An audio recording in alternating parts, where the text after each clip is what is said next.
Salam semua. Apa khabar semua penonton di rumah sana? Okey. Saya sebelum kita mula ni, saya nak minta maaf dulu sebab kita ada technical problem tadi. So sekarang ni, since kita dah on air, kita nak bincang topik untuk hari ni, dapur idaman untuk permaisuri Astanaku. So kita nak sembang-sembang pasal dapur-dapur ni lah. So sebelum kita nak sembang tu, saya nak jemput rakan saya, juga ID untuk IDEX, Reza Zainuddin. Reza. Hai, Assalamualaikum. Assalamualaikum warahmatullahi. Sorry tadi tergenala sikit, so mesti lama menunggu Okey. Reza, hari ni kita nak sembang pasal dapur. Biasanya dapur ni orang kata teritori untuk perempuan. Sebab perempuan biasanya, tak kisah abang, saya you nak renovate ruang tamu, you nak apa, dapur jangan kacau. Betul. Dapur no kompromi. Itu I yang puja. Okay, so biasanya Reza, dapur ni ada berapa banyak jenis dapur jenis dia yang based on your pengalaman? Okay, dah kata lainnya dapur ni ada dua je lah. Wet kitchen, dry kitchen. Dapur basah, dapur kering. Tapi zaman sekarang ni memang semua banyak dapur, dia combine sekali lah. Pasal kita banyak ikut western punya style. Western dia tak ada wet kitchen, dia dry kitchen je. Okay. So hari ni kita kalau boleh kita nak santai-santai, tapi kalau kita berdua saja macam tak best Reza. So hari ni sebenarnya actually saya nak buat surprise. Saya ada dua orang untuk malam ni. So seorang tu kita punya former client IDEX, tidak lain dan tidak bukan Puan Farah Fatah, dan lagi seorang kita punya kontraktor untuk IDEX, Puan Nurul Huda. Apa khabar Farah, Nurul? Alhamdulillah. Selamat malam semua. Selamat malam. Okey, sekarang ni kita nak malam ni kita nak bincang isu pasal dapur. Topik kita dapur. So macam biasanya saya panggil Nurul ni N. Okay, so N. Nak tanya anda, biasanya pengalaman you lah bila you nak buat dapur ni, sebab you banyak mostly buat dapur, apa you punya cabaran bila especially yang baru kahwin masuk rumah sewa lepas tu nak buat dapur, usually bagaimana situasi tu? Okey, kebiasaannya kalau klien yang datang jumpa saya tu, dia cakap rumah dia adalah rumah sewa. Kebiasaannya saya tak propose dekat dia untuk buat apa-apa renovation, kecuali tambahkan perabot yang biasa diguna pakai untuk dapur lah. Macam contoh dapur untuk letak gas stove tu semualah. So sebab bila rumah sewa, kalau kita buat kitchen cabinet yang built-in, yang permanent, bila kita nak keluar daripada rumah tu, perabot tersebut kita tak boleh nak bawa sekali. So sayanglah kos kat situ. Sorry. Kita buka. I see. So Reza, macam mana kalau yang approach you pula? Okay, selalu yang approach I tak pernah dapat klien yang menyewa. Okay, selalu of course lah, I akan tanya the wife yang akan semangat pasal dapur ni. Selalu I akan tanya equipment apa yang dia ada, yang dia nak. Lepas tu I tanya dia, dia masak dengan dia macam ni, masak dengan baking dua kategori lah, yang pasal satu pakai api kan, satu pakai oven. So I tanya dia benda-benda apa yang dia buat. Lepas tu kalau equipment tu I selalu suggest kat diorang dapatkan siap-siap equipment yang diorang nak beli. Okay. Dan baru kita boleh start proses nak design, orang kata apa, pre-design lah, based on info yang sikit ni. Pre-design dulu. So kita sekarang nak tanya pengalaman Cik Farah kita. So how was your first time masa mula-mula kahwin tu, lepas tu nak dapur, ada ke bergaduh dengan husband ke, husband nak cara gitu apa tu, ataupun memang you seorang, this is mine. Tak ada, of course kita kena ada perbincangan. Sebabnya yang keluarkan duit pun bukan saya seorang. So tapi kita plan lah. Kita plan, dia bagi kebebasan untuk saya pilih apa yang saya nak. Because yelah tadi Nizam pun cakap kan, teritori perempuan, kita punya playground lah masa tu. So ada perbincangan macam tu lah. Tak adalah sampai bergaduh. Kalau lelaki tak suka masak, okey lah. Kalau lelaki suka masak, dia mesti gaduh. Oh ya. Oh, benda tu akan ada issue lah nanti. Okay, Farah, kalau macam dapur, apa penting untuk Farah? Maksudnya, what are the things that you need to have in your own dapur? Ni daripada you punya ni. Macam yang you idamkan. Oh okey, dapur idaman lah ya macam tu. So dalam dapur kita ni tempat yang memang private punya tempat untuk ibu, perempuan, wanita, walaupun sekarang ni memang dah ramai dah lelaki yang memasak dekat dapur kan, tapi masih lagi sinonim dengan perempuan tu. So dan of course bila dia masak tu, dia nak kena ada satu ruang yang luas lah. Kalau boleh macam kita tengok dapur tu kalau boleh nak luas. Sebab kadang-kadang kita fikir juga nanti dah ada anak cucu kan, nak gotong royong masak sama-sama. So idaman dia of course nak dapur yang luas. Dan of course kita nak dapur yang ada banyak kabinet, yang ada drawer. So that kita boleh organize barang-barang, tak nampak bertepah. So everything kita boleh letak dalam drawer tu. Dan mesti ada macam perkakas-perkakas yang boleh fit dekat drawer tu. Macam microwave, oven. Benda-benda tu semua adalah perkakas yang perlu ada. Sebab ada time kita masak macam Reza cakap tadi, ada time yang kita baking. Saya rasa pencahayaan yang baik dan juga ventilation tu pun penting jugalah. Jadi kalau dapur yang gelap tak nampak pula nak masak kan. And then mesti ada ventilation yang baik lah. So bila kita menumis, kita apa-apa tak adalah bau satu rumah tu. And satu lagi kalau tanya idaman lah, saya rasa ramai kot wanita kat luar sana pun sangat memimpikan dapur yang kemas, yang orang kata teratur, yang mana macam bila masuk tu kita ada semangat nak masak lah. Kalau lagi bonus tu, kalau ada island punya top island table kat situ tu, rasanya lagi okey lah kalau dapur tu luas lah, so that kita boleh praktis dengan anak-anak, kita boleh pantau anak-anak buat sekolah ke, ataupun boleh buat baking kat situ dan macam-macam lagi. Wow, banyak tu. Thanks suami puan nanti. Okay, macam Reza, saya nak tanya, okay, macam tadi Farah cakap kan, dia nak yang jenis ada kabinet. So macam mana pula yang jenis kita sekarang ni, zaman sekarang kebanyakan dapur yang bila kita design dah lawa, tetapi disebabkan kita ada macam ambil kuku, ambil noksa lah, apalah macam-macam lah jenis kita letak ni. Takkah dia akan mengganggu dari segi cantik ke apa, nampak macam semak je. Macam mana you nak as an ID? Okay, as an ID, saya awal-awal saya memang dah tanya siap-siap. Ada kuku ke tak? Ada water filter yang terus sambung ke pipe ke tak? Lepas tu berapa banyak dia punya equipment, periuk nasi, noksa, blender semua. Apa yang dia nak letak atas kaunter, apa yang dia nak simpan. Dan pada situlah kita provide PowerPoint dan storage yang macam yang macam besar tinggi sikit supaya dia nak masukkan macam blender tu muat ke. So benda-benda tu memang kita awal-awal memang kita dah take note dah. Okay. And sebagai kontraktor, sebab saya nak tanya, biasanya kontraktor ni bila kita buat dapur ni, ada certain dapur ni ada power plug.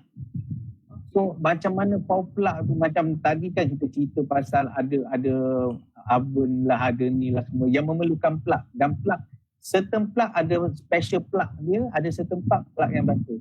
Tapi adakah you akan advise, tak bahaya ke bila letak plug berdekatan dengan air lah, dengan tempat masak? Okey, macam yang Cik Reza bagi tahu tadi itulah, bila kita nak mulakan kerja-kerja ni, kita kena dapatkan info daripada owner dulu, apa equipment yang dia akan gunakan dekat dapur tu. Dan setiap equipment tu pula ada dia punya power tersendiri. Macam untuk microwave, oven, itu standard PowerPoint yang biasa guna. Tapi kalau untuk dapur, buka hood tu, yang tu kita akan pakai power yang lebih besar daripada peralatan yang lain.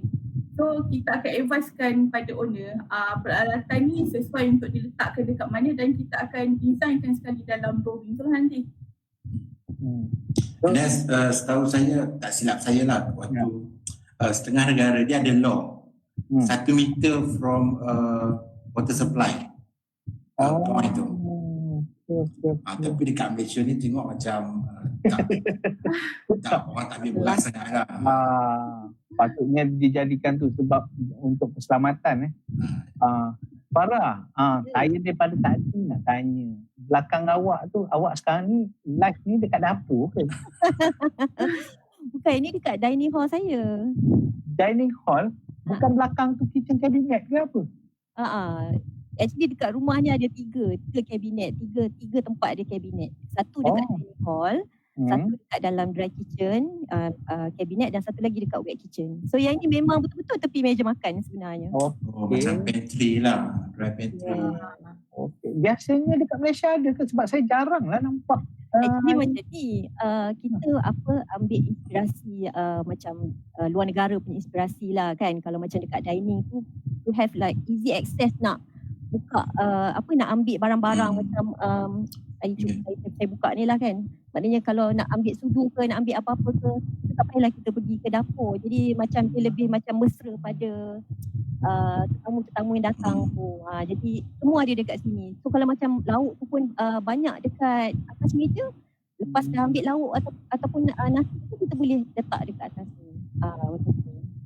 So benda ni macam Reza, I just nak tanya macam since you dah banyak experience dekat luar daripada Malaysia, so usually banyakkannya country mana yang buat kabinet dekat belah dinner hall?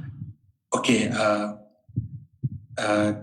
bagi saya ikut klien dia tak ada kata mana dengan yang pasal. Okay, kalau ikut kabinet Farah tu, dia nampak macam kitchen cabinet tapi dia punya function is not for kitchen cabinet. Functionnya sebagai buffet counter, preparation area macam tu. Sebab tu dia letak kat dining. Just the design dia prefer macam kitchen cabinet pasal banyak storage. Betul. Macam setengah negara, setengah orang dia just letak macam konsol kabinet je, dia tak ada nak buat fixed kabinet macam tu. Sebab setahu saya biasanya the living room tu dia buat kabinet yang macam display kabinet, letak atau pinggang korel lah apa yang lawa-lawa yang biasanya dia orang buat collection. Okay, so lagi satu nak tanya Anne, biasanya dapur ni ada setengah orang terima nak island, tapi macam kondo apa tu boleh ke kita nak letak island? Adakah benda tu akan orang kata jadi sempit ke apa? Sebenarnya untuk island ni dia lebih sesuai kepada dapur yang bersaiz besar lah. So, yang mana kita tahu kalau rumah yang bertingkat ni dia ada limited space. So island ni biasanya kita akan propose untuk rumah-rumah yang landed, banglo, semi-D yang keluasan dapur dia yang boleh muat lah island tu. So memang kalau tanya saya, memang kondo ni memang tak sesuai lah untuk island ni sebenarnya. Kalau kondo kita selalu combine kat island tu sebagai dining table. So ada dua function. I see. Ruang terhad kan? Okay. Ni ada seorang Adri daripada Facebook kata berak benar, tengok berdarah mata di masa nak masak. Okay, ada skala memainkan peranan untuk dapur. Itu saya nak tahu. Siapa-siapa nak jawab? I mean, okay, kalau daripada Farah? Sebenarnya ikut cita rasa masing-masing sebenarnya. Ada orang dia suka ada impact dekat dalam ruang tu. Dia nampak merah, dia rasa macam lagi semangat, macam lagi yang kata warna yang daring. Dia suka. Yes, betul. Ada yang dia lebih suka konsep yang gelap, ada yang suka putih semua. So, sebenarnya benda ni tergantung kepada taste masing-masing. Jadi masing-masing bebas memilih warna apa as long as dia rasa happy bila dia masuk ke dapur tu. Macam tu. Betul. Reza ada nak add apa-apa? Okay, macam saya as a designer, saya selalu tanya dia punya behavior. Dia ada mate tak yang akan lap all pintu every day? Dia rajin kena buat pasal selalu macam designer kita solve problem, kita bagi tahu dia, okay, kalau you suka warna putih untuk countertop sebenarnya tak sesuai untuk Malay cooking. Nanti rempah, nanti kunyit semua ada stain. Kalau you nak, you kena pakai yang material yang mahal. So sebenarnya saya akan explain kepada klien. Walaupun dia suka kalau putih, saya akan explain. Tapi kalau dia nak juga putih, then terpulang pada dia, at least nanti dia tak akan kata, you as a designer, you service you tak advice pun. So kita akan advice benda-benda macam ni. Color ni memang dia terpulang kepada cita rasa klien, tapi dia punya impact dia tu untuk maintenance. Okay. So Reza, ni I nak tanya you lah as an ID biasanya macam dapur-dapur yang dah lama, for example macam lah mak I bagi I satu rumah. Dia bagi rumah, kata rumah ni ambil kat kau, tapi dapur tu dah buat, tapi kita tak berkenan dengan design tu. So let's say kita nak ubah structure ke, nak buat based on our own kesukaan, benda tu adakah meremehkan? Okay, kita balik first, kalau dia tak nak tukar kedudukan kabinet tu, ni penting, kita kena check cost lah. Mana kos semua, sama ada dia tukar-tukar pintu tu, letak pintu baru lebih murah, atau dia buang semua buat baru. Macam kita still boleh, macam top tu kita still boleh buka, letak top yang baru, kita boleh tukar sikit, benda-benda tu semua boleh buat. Tapi ada benda dia cost tu. Boleh cost. Ni ada soalan daripada Azim kita punya viewer. Dia kata apa tiles yang sesuai untuk dapur kalau pakai terakota? Kalau pakai Terakota. Terakota, sorry. Terakota. Yes. Terakota. Color terakota ke? Color terakota. Color terakota. Okey, tiles apa? Kebiasaannya untuk dapur, kita tengok juga bajet pada customer. Kalau customer tu ada bajet yang tinggi, kita akan propose glass tiles sebab dia nampak eksklusif sikit glass tiles ni. Tapi kalau bajet dia sedang-sedang je, kita propose pakai tiles biasa je lah. So warna tiles tu kita akan buat kontra dengan warna kabinet yang dipilih tu lah. Okey, kita ada komen daripada one of our viewers dari Sarah Akila Syaharum. Okay, warna terang akan menaikkan mood untuk yang nak memasak, baru seronok. Betul ke tu? Any komen? Puan-puan cita rasa lah. Ikut cita rasa. Okey. So Sarah, ikut cita rasa ada. Ada setengah orang mungkin dengan cara tu menaikkan mood. Okey. So saya nak cerita pasal dapur ni, because certain people kan, dia buat island. Lepas tu dapur dia memang hias lawa. Lepas tu tiba-tiba atas island tu dia orang duk gantung periuk lah apa dia. So sekarang ni kita nak cakap based on practicality versus cantik. Macam lelaki lah, bila you nak buat dapur, dia orang akan kata apa practical ni nak buat benda-benda ni. Sedangkan dia kadang-kadang mungkin cantik, mungkin ada sebab tersendiri. So boleh tak you komen? Okay, itu okay. Ada banyak design yang memang dia akan gantung periuk dekat atas island. Okay, semua ni okay. Kalau dia tanya designer memang akan bagi apa yang dia nak dan try to bagi something yang cantik. And then bergantung kepada dia bila projek tu dah siap, macam mana dia nak maintain keseluruhan look kitchen dia tu. Okay, macam awal kita dah kata make sure you gantung periuk yang design yang colour yang sama macam tu. Tapi nanti dia tiba-tiba dia beli periuk colour pink lah, colour purple lah. Nanti dah nampak tak cantik. Okey, saya dah tanya Sarah. Kalau tak tanya saya. Dia gelak kan, seronok dia.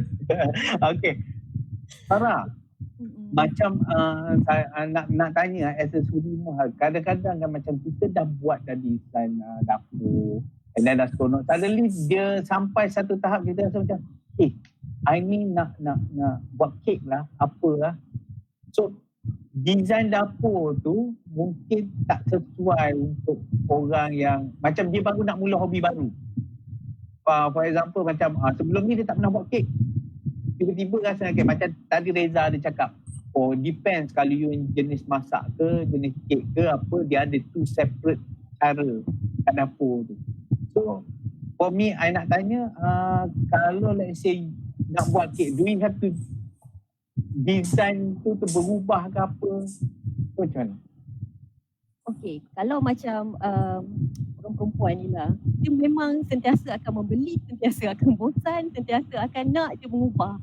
Setiap bulan ada je, kejap lagi dia akan ubah lah ini ke sini.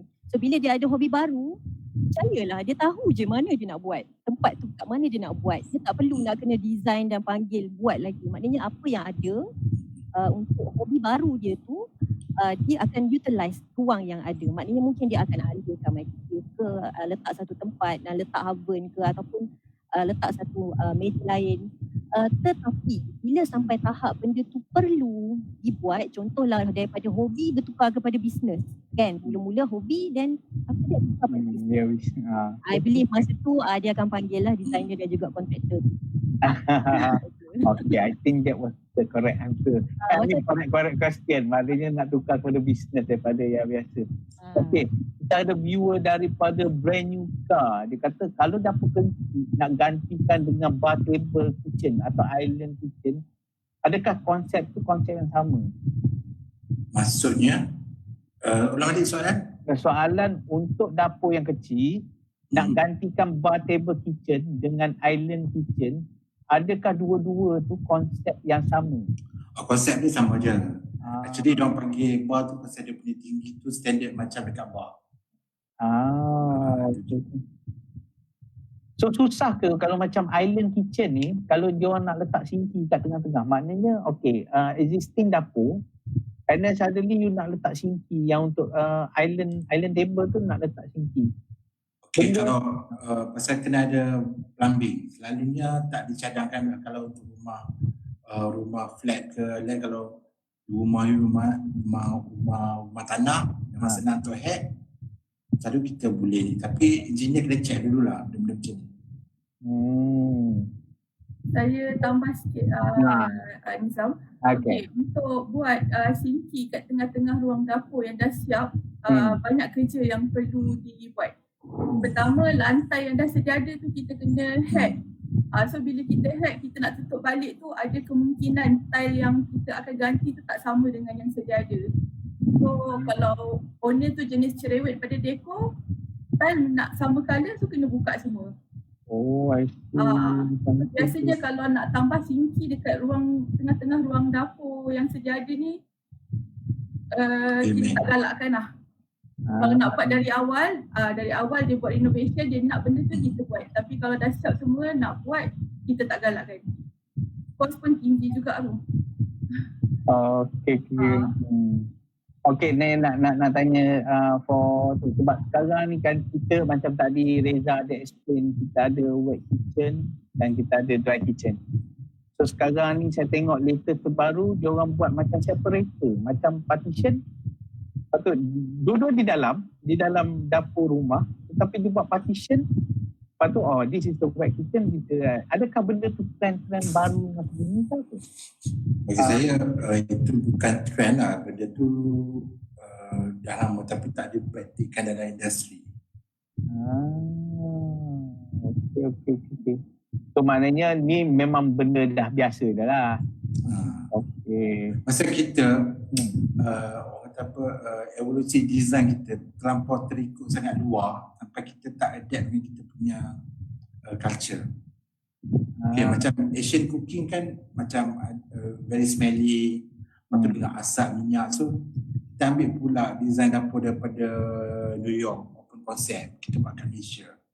So sampai satu tahap kita tahu okay, benda tak sesuai. Sebab tu diorang datang balik kat sekarang ni boleh kata semua rumah baru, rumah teres dia akan ada dry kitchen and wet kitchen. Dan diorang akan buat pintu siap-siap. Okay. Kalau ikut pengalaman saya as a contractor pun, kebanyakan rumah-rumah baru yang akan direnovate memang diorang akan minta wet kitchen dengan dry kitchen. Dan jika rumah tu tak ada wet kitchen, dry kitchen, backyard yang sedia ada tu diorang akan convert jadi dry kitchen. Wet kitchen. Okay, ni nak tanya, sesuai tak kalau kita, macam dapur kan, kebanyakan dapur bila kita masak tu panas atau sesuai tak letak kipas dekat dapur? Sesuai lah. That's why ada setengah orang kata pasal kipas ni bau dia akan terbang, masuk keluar tamu lah apalah. Ada pintu tadi? Pintu belakang. Aduh.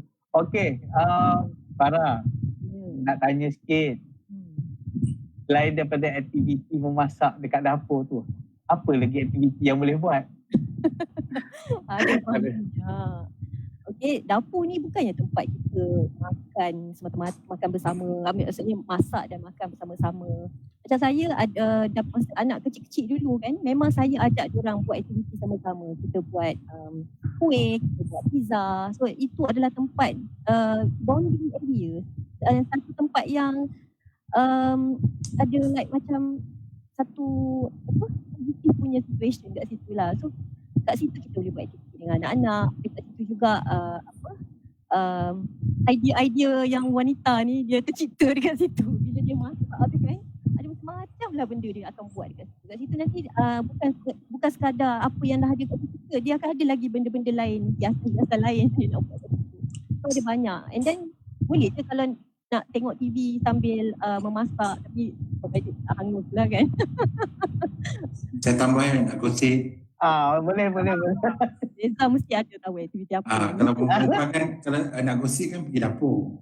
Ya, betul lah. Membawang lah. Membawang je. Saya kalau balik rumah mak saya macam tu lah. Dekat dapur tu lah tempat kita membawang sambil potong bawang yang betul. Bonding tu tercipta di dapur orang kata. Okay, guys, nak tanya ni untuk tiga-tiga lah. Macam kita kabinet ni kan, sekarang ni dah macam-macam jenis aksesori yang kita ada. Untuk kabinet bawah, kabinet atas. So, aksesori tu pertama masa kita appoint ID, adakah ID akan recommend aksesori tu? Ataupun aksesori tu kemudian lepas you guys buat apa, dah renovate and then tu baru kita orang beli ke macam mana? ID selalu kita recommend lah terus. Ada banyak range, ada yang murah, ada yang mahal. Tapi kadang-kadang saya kata dekat klien, kalau tak perlu pun sangat you punya kitchen tu nak jadi very fancy, buka pintu ni keluar tu, buka pintu tak perlu pun sebenarnya. Tapi kalau ada semua orang yang ada duit, memang setiap kabinet tu buka akan ada aksesori yang orang kata apa, dedicated untuk satu-satu benda. Reza, macam yalah kita biasa tengok dekat media sosial kan, ada yang macam kompartmen yang kita boleh sorok periuk nasi, kita boleh sorok kettle tu kan. Dia punya practicality tu okey tak? Maksudnya memang nampak kosong lah kalau dekat tabletop. Everything dah tak sorok kat dalam. Kalau orang klien tu memang dia tak suka benda nampak atas tabletop dia, memang dia akan request benda-benda macam tu. Even ada cerita yang you boleh tutup terus, memang tak nampak apa pun. Just nampak pintu macam pintu bilik je. Okay, kita tengok soalan daripada kita punya viewers. Suzana, dia tanya, keluasan minimum untuk wet kitchen selalunya berapa kaki, berapa meter persegi? Kalau sebagai yang dah biasa lah macam ID ke ataupun kita punya kontraktor. And kita serahkan pada Reza dulu untuk jawab. Bagi saya lah kan, pernah lah dia paling kecil lah, saya punya experience dia cuma ada lebih kurang dalam 2 meter kali 2 meter. 2 meter kali 2 meter. Memang sempit memang. Tapi itulah one bedroom apartment dekat overseas. Tapi basic je lah, dia ada sinki, ada stove, preparation area tak ada. So bagi saya dia tak adalah kata kitchen kena ada certain size, tak ada. Kalau you ruang tu je yang you ada, you maximizekan penggunaan dia macam mana. Kalau you tengok sekarang kan banyak sekarang orang dah start duduk compact living. Semua dalam satu ruang. So macam mana kalau you pasal dekat kitchen yang kecil tu, yang dalam 3 meter tu boleh ada dishwasher, boleh ada fridge, boleh ada microwave. So benda tu orang kata design lah, kena betul-betul study the space. Okay. And ada nak tambah-tambah kan? Tak ada, macam Cik Riza cakap jugalah, saiz dapur tu nak kata dia bukanlah nak kata paling kecil pun dekat Malaysia yang saya pernah buat ni dalam 84 square feet. Saya tak pernah terlibat dengan international punya renovation lah. So setakat ni saya dapat yang dalam 84 square feet tu, saya advise customer dia perlukan storage, simpan punya pinggan mangkuk. So saya advise dia untuk buat high cabinet, dan selagi ada dinding untuk gantung kabinet, selagi tu saya propose dekat dia kat situ letak kabinet. Dan untuk macam equipment, oven, microwave tu semua, selagi boleh start, saya designkan kabinet tu untuk masukkan slot microwave, oven semua. Lepas tu equipment pun yang kecil-kecil lah. Dapur tu satu tungku je. Sini pun kecil. Betul. Boleh kata tak selesa lah untuk family. Tapi kalau yang untuk single okey lah. Dah okey sangat lah kan. Biasanya Jepun punya tu tak buat macam tu ke? Sebab Jepun kan biasa space yang kecil. Macam Jepun punya, kalau you tengok kat YouTube kan dia ada buat tour apartment kat Korea. You tengok dia punya kitchen tu very small, tapi semua ada. Okay. Tapi again lah, diorang masak bukan macam kita. Betul, diorang tak ada rempah-rempah. Bagi orang okey. Kan kita, pada time kita menumis dah satu rumah dah mengecil. Kalau Malaysia memang kena besar sikit lah dia punya kitchen dia. Okay, ni kita ada seorang daripada kita punya viewer nama Brand New Car. Dia kata, dia tanya, saya rasa ni dia tanya untuk Reza kot. Dia kata apa design dapur, idea dapur yang seksi sekarang ni? Yang seksi? Okay, saya based on general lah. Sekarang ni orang suka pakai subway tiles. Subway tiles tu kalau you tengok dekat New York, dekat subway tiles yang panjang macam ni. Subway tiles, lepas tu orang akan suka pakai yang ada pattern. And then top tu sekarang ni banyak pakai quartz. And then macam boleh kata yang glass dah kurang sikit lah sekarang ni.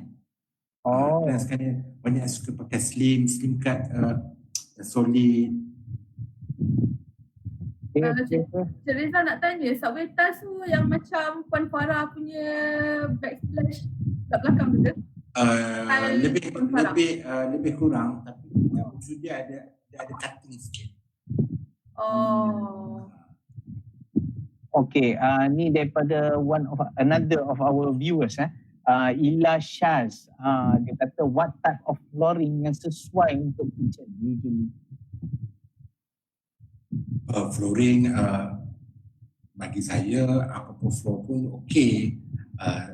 Tiles okey. Actually kalau you nak selesa masak timbul flooring, memang kalau you tak pernah rasa you masak tu, memang you rasa selesa lah timbul flooring tu boleh bijak. Tapi kalau tiles you nak cuci. Tiles tu tergolong lah sama lah macam marble, stone, satu family. Okay. So ni dia tanya lagi macam mana nak buat wet kitchen, dry kitchen untuk rumah apartmen yang tak banyak ruang. So ini saya tanya Anne. Kebiasaannya apartmen kondo nak jadikan wet kitchen, dry kitchen ni macam saya cakap tadi lah, backyard dia biasa yard tu dia ada hand railing semua, so yang tu semua kita akan buka, ikat batu, buat tingkap dan jadikan situ adalah wet kitchen. Existing kitchen kita jadikan dry kitchen. So antara dua tempat tu yang kita wujudkan pintu. Biasanya kita akan buka pintu yang sedia ada. Pintu yang sedia ada tu biasanya yang jenis swing door tu. So yang tu kita akan propose sliding door tapi yang bukan ada railing, yang jenis gantung punya. Selalunya macam tu lah. So macam kalau yang rumah landed punya biasalah, biasanya dia orang extend ke apa tu? Kalau landed selalunya extend lah. Extend tu ruang yang extend tu jadi wet kitchen, yang sedia ada tu jadi dry kitchen. Okay. Alright, Zah, ni I nak tanya sikit pasal kabinet tadi. Because I pernah tengok satu, dia macam interesting tau. Tiba-tiba kabinet tu macam buka je terus jadi tempat untuk chopping board. Ada extended, lepas tu tutup. And then macam ada pernah dulu saya tengok macam dia punya kabinet tu bila dia pusing angkat tu bisa untuk nak buat tu. So benda-benda ni adakah benda yang kita kena refer dengan ID untuk nak create benda tu, maknanya mesin tu study dengan tu, ataupun kita memang dah siap. Okay, waktu sesi discussion tu, waktu tu you boleh request, designer dah boleh source kat mana dia boleh beli sistem, mechanism untuk benda-benda tu. Boleh kata semua benda dah ada dah sekarang ni. Sekarang ni kopi pun direct daripada beli pun dah ada. Okay. So lagi satu I nak tanya. Okay, for dapur yang I dah lupa dah apa nak tanya. Ini yang I nak tanya tapi tak ingat. Okay, tak apa. Ni kita ada seorang daripada use Python. Berapa Puan Farah spend untuk renovate kitchen Puan? Oh, ada orang dah berminat dengan kitchen Puan Farah ni. Kitchen yang mana tu saya? Kitchen dia banyak. Bagi tahu kriteria. Senang je. Contact je Alex, contact je Reza ataupun N. Kena buat telefon ada dekat situ tu boleh contact. Jadi diorang tahu harga ni macam mana. Sebab dia ada package yang dah disediakan, tapi along the way tu kita ada buat tambahan. Jadi adalah apa yang terlibat. Jadi use jadi boleh contact person in charge. Okay, cakap pasal package tu kan, kita tengok banyak sekarang ni dekat advertisement bagi tahu package buat kitchen besar ni. Okay, client make sure check betul-betul package tu. Kadang dia kata full height cabinet, tapi actually bukan full height sampai ceiling. Dan tulis size kat situ. Tinggi dia 8 kaki je. So better check betul-betul package tu. Pasal nanti, saya ada kawan yang macam dia pergi dekat kata Pesta, interior design macam tu. Dia content, dapat ada quotation. Lepas tu dia cakap, kenapa beza daripada package? Dan orang tu explain lah, pasal you ada tambahan ni. Sudah. So, make sure you study package tu betul-betul before you decide. Okay. So, kita ada lagi seorang persoalan daripada Syahrul Nizam. Okay. Nizam tu dah nama macam saya juga. Okay, apa perbezaan dan kebaikan kalau guna concrete top solid surface untuk kitchen cabinet atau top dari segi cost dia macam mana yang okey? And okay. Dia sebenarnya antara dua ni boleh katakan design lah. Hasil dia kalau nak kata kualiti, sama je kualiti, tapi dia design dia nampak eksklusif kalau kita guna solid top tu. Sebab kalau solid top tu dia akan nampak one piece je semua, tak ada kesan potong-potong, chopping tu tak ada. Tapi kalau pakai tiles dia akan nampak lah garisan sambungan tiles antara tiles tu. Itulah beza design lah, dari segi design. Kebiasaan customer saya kalau dia ada bajet lebih memang kita akan propose pakai solid top. Kalau dia tak ada bajet lebih biasanya kita propose concrete top biasa je lah. So okay, kalau macam kitchen punya top ni apa, mana yang lebih tahan lama? Tak adalah macam dalam after 5 years, 7 years tiba-tiba dia jadi tak elok apa. Ada, what is your bagi pandangan N lah? Kalau nak kata ketahanan, dia depends pada kualiti orang buat kerja juga. pakai Oh. tiles tu pun, kalau kontraktor curi, Hmm. dia letak simen gam, simen semua tak cukup, ada masa tiles tu akan terbuka. Oh. Sama juga dengan solid top. Kalau dia punya kualiti pemasangan tak cantik, tak check betul-betul masa pemasangan dah siap, mungkin joining antara solid top tu dia sekeping, dia ada one piece, dia ada joining dia juga, tapi untuk finishing dia tu dia akan grind untuk hilangkan kesan joining tu. So kalau tak jaga kualiti kerja, dia tetap akan nampak. So better tu dia depends pada kualiti kerja. Itu sebab owner better check lah kerja-kerja yang kontraktor buat bila dah siap kerja tu. Jangan terima lepas tu 2-3 bulan tu komplain. Lepas tu grade material tu sendiri. Macam solid surface tu banyak grade. Kalau grade yang bagus tu you selap macam tu dia terus bersih. Kalau yang tak elok tu lama-lama nanti ada kesan air lah, ada kesan macam-macam lah. Macam saya ada satu rumah saya yang dulu, kitchen dia boleh kata daripada brand yang terkenal lah kat Malaysia ni, saya tak nak cakap kan. Tapi tak sampai sebulan dah banyak rada stain. Dia kata dia claim solid surface tu daripada USA lah, tapi saya rasa tak lah, pasal tidak tak kalau cepat sangat boleh ada stain kan. And then contoh satu lagi macam marble. Okay, memang marble kuat, tahan. Tapi kalau marble tu dia orang kata apa, muda, tak betul lama, dia punya pores tu besar, so kotoran senang masuk. So nanti senang kotor. So sebab tu kena okay, this one balik kepada jujur tak jujurnya designer dengan kontraktor lah. Okay. Alright. Ni kita ada seorang soalan daripada N. Razali. Dia kata, apa item deko penyeri untuk dapur? Okey, sebelum tu saya nak tanya Puan Farah, macam mana Puan Farah you hias you punya dapur? Dia tak ada macam satu benda yang khusus bila kita nak hias ni. Dia kadang-kadang ikut mood kita kan. Tapi saya lebih pentingkan susun atur sebenarnya. Maksudnya bila kita dapat labelkan setiap bekas-bekas tu dengan baik, bila kita dapat susun dengan ni. Maksudnya contoh kalau kita beli chili sauce kan, kita kena letak satu tempat kat chili sauce. Kalau kita ada banyak tempat kita letak, nanti kita tak tahu pun cili tu dah habis ke, dan kita akan keep beli dan akan keep membazir. Jadi bila ada susun atur yang baik, nampak kemas, so benda tu sebenarnya masuk juga dalam cara kita hias. Maksudnya how we organize our dapur tu is actually adalah macam mana susun atur ataupun hiasan tu akan jadi. So kalau nak letak sikit tu, maybe you can put like macam flowers, tapi itu pun tak payahlah letak dekat tepi stove ke apa ke kan. Sekejap lagi bakar pula. kan. Jadi kita ada tempat-tempat lah, dan saya suka lampu yang terang. So kadang-kadang kita ada letak lighting so that nampaklah warm lighting yang dapat bagi kita mood lah bila masak. Yang lain maybe Reza ataupun N boleh bantu saya lah. Saya lebih pentingkan cara saya susun barang-barang perkakas tu. Okay, dari perspektif ID macam mana? Okay, Rama awak tanya macam mana nak ya, saya tak boleh cakap cara A ke cara B ke pasal lain orang lain taste kan.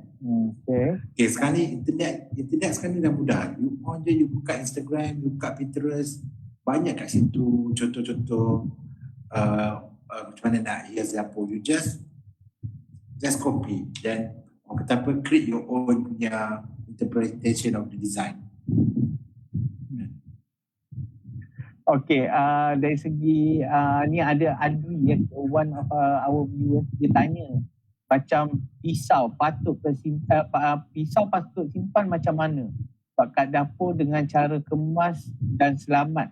Kalau ada anak-anak yang terlebih rajin nak explore ke apa, ialah sekarang ni kita tengok banyak master chef apa, kalau dia punya tempat dia mesti letak pisau lawa pakai display lah, maknanya nampak di tu. So how kita nak bukan cara simpan ni selamat untuk anak-anak tak simpan kalau make sure anak tu tak boleh capai lah. Tak boleh capai. Ya. Macam tinggi lah. macam sekarang ni pun kalau macam kata yang kecil sangat, sekarang ni pun drawer pun banyak mekanisme yang agak kuat lah yang budak-budak masa sana buka. Oh, okey. Maksudnya budak-budak tu yang macam setahun, 2 tahun tu lah, yang kecil-kecil tu lah kan. Okey, ni nak tanya yang pasal kabinet tadi kan. Saya berbalik pada kabinet tadi sebab saya macam kabinet saya ni, kalau anda kata saya nak beli aksesori untuk kabinet tu, adakah dia datang dengan saiz yang standard size atau saiz yang berbeza-beza? Sebab kadang-kadang saya rasa nak beli, lagi masuk dalam kita punya drawer, tak muat lah, tak apalah. So, nak tanya siapa-siapa antara N dan Reza. Okay, dia ada satu aksesori yang macam kita tengok kat Shopee, macam kita insert rak lah, itu you just check you punya size kabinet dan boleh letak. Ada satu lagi yang you kena screw dekat you punya kabinet tu. Oh, okey. Macam yang tu you, macam contohnya ada satu yang macam bakul boleh yang macam bulat yang boleh keluar macam tu. Dia selalu dia akan bagi macam tolerance. So dia akan bagi kalau you punya pintu kabinet tu 450 hingga 600, you beli type A. So you kena check you punya kabinet punya pintu tu. I see. Okay. Maknanya you kena identify dululah sebelum nak beli. Ada betul ni je. Okay, I nak tanya, ni actually dapur ni kan, kebanyakannya dapur, even my mother punya dapur, ada dari segi lighting, ada yang pasang downlight lah, ada yang warna kuning, ada yang warna putih. Adakah benda tu memainkan peranan apa, ataupun macam kenapa, saya duk tertanya-tanya kenapa ni lampu kuning, lampu putih, patut ada certain places. So sebagai ID, why? Kalau lampu kuning, kadang-kadang dia tersalah beli bab tu. Nak cakap macam tu kat mak takut kena marah, jadi kita diam. Dia lampu kuning ni macam saya pernah beritahu kat sesi sebelum ni, lampu kuning tu bagi nampak lagi cantik. Tapi lampu putih tu terang. Kalau nak memasak tu sesuai lampu putih lah. Lampu kuning tu mungkin you boleh letak bawah kabinet dia, macam Farah punya kabinet tu mungkin kat bawah tu je, just orang kata apa, feature lah. Kalau main tu saya rasa lampu putih tu lebih sesuai lah untuk masak-masak ni. So maknanya ID boleh jugalah macam recommend atau bagi tahu kalau let's say lampu kuning tu, kalau you nak buat kabinet yang ada fitur yang bentuk lawa ataupun tu bagi orang nak nampak, so dekat fitur lampu pasang yang kuning, so bukan saya akan recommend lah. Okay. So maknanya mesti ada sebab lah tu, mungkin mak saya ada nak feature something tu. Adalah something. Okay, Farah. Saya. Okay, saya nak tanya, biasanya lah ni untuk suri rumah kan, sebab zaman sekarang ni saya tengok ramai yang nak buat dapur macam ni, buat macam lalas pergi ke order panda food, tak masak. Kenapa tu? Buat sebagai seorang suami, dah buat lawa-lawa tak nak masak. Tambah sekarang ni lockdown kan, nak labah masak, nanti kita foto pula dapur, kita order panda food. Saya dapur. So macam mana sebagai suri rumah? I mean, macam mana you nak buatkan supaya orang-orang luar sana yang dah biasa panda food nak start balik masak apa? Actually memasak ni dia tak perlu pandai. Kena rajin sebenarnya. If you rajin, masakan apa pun jadi macam tu. Tapi ada setengah orang, contoh kita tengok juga dia punya life, kalau dia hidup 2 orang aja, daripada dia nak masak sampai banyak-banyak lauk, lepas tu bazir kan, lebih baik dia pandai aje. Jadi kita try tengoklah kehidupan dia macam mana. Tapi kalau dah ada dapur yang cantik, masaklah, dia akan rasa lagi best kalau dapat masak tu. Tapi benda ni semuanya kena ada encourage lah. Masak ni something yang kita tak boleh nak paksa. Kalau tu share ada serta masa pun suri rumah yang memasak pun dia perlu rehat dan kita rasa cukup pandai. So saya just nak tanya Farah lah, kalau macam macam contohnya Farah lebih suka Farah masak situ ataupun Farah suka Farah juga macam suka kalau sekali-sekala suami masak. Macam some perempuan macam contoh mak saya lah. Sebab saya ni adik-beradik lelaki, seorang je perempuan yang bongsu. Jadi bila kita orang nak tu, korang tak payah keluar daripada dapur aku, jangan kacau dapur aku ni. So tapi macam kalau macam mana pula daily life suami isteri? Kalau suami tu yang jenis macam hari ni I nak masak special lah. Adakah you akan melenting? Dah habis kotor I punya dapur ni apa. Macam mana? Macam ni. Isteri masak dengan suami masak lain tau. Jadi macam saya, daripada kecil mak saya dah ajar, sambil you masak, you basuh kakak yang dalam dapur tu supaya nampak tak sepah. Tapi kalau suami masak, dia akan guna apa saja yang ada, lepas tu nanti baru kita akan tolong basuh. Saya rasa betul tu. Saya pernah ada kawan-kawan perempuan kita buat makan-makan, dia datang rumah. Saya dah masak apa yang lauk yang saya dah masak kan. Saya tak cuci pun, saya letak dalam sini. Nanti dia orang bising. Patutnya kita dah masak, cuci satu-satu. So jadi selalunya bila saya masak. Bila dia rasa dia nak masak, saya tak kacau dia. Sebab nanti saya akan bising, kenapa tak basuh ni semua kan. Jadi tapi ada je aktiviti yang kita buat sama-sama, masak sama-sama macam tu. Dia tolong menolong. Tapi most of the time kalau saya masak, saya suka masak sorang-sorang lah. Jadi cepat sikit. Jadi kita tak ada nak ni. Jadi benda tu semua dah ready, dah settle. Tapi kadang-kadang macam saya ada 2 orang anak perempuan yang remaja. Saya akan libatkan dia orang lah.